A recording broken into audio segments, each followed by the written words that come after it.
ကျွန်တော် key range ပုံသေး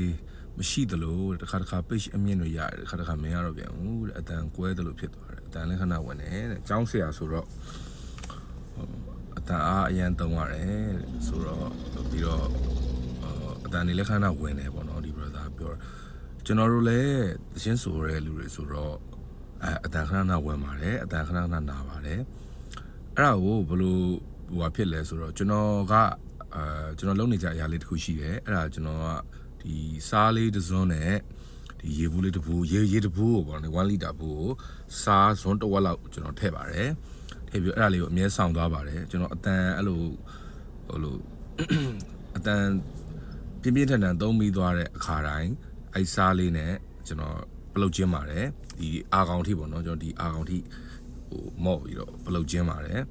အဲ့ဒါလုပ်ပြီးနောက်ပိုင်းဒီလေချောင်းနာတာတွေရောင်းတာတွေတော်တော်များများတိတိတသာတက်တာလာပါတယ်ပြီးတော့တော်တော်လည်းခုနောက်ပိုင်းအဲ့လိုပေါ့လေချောင်းနာတာဘာညာလည်းတော်ရုံမဖြစ်တော့ဘူးဗျာဆိုတော့အဲ့ဒီနီလန်လေးသုံးကြည့်ပါ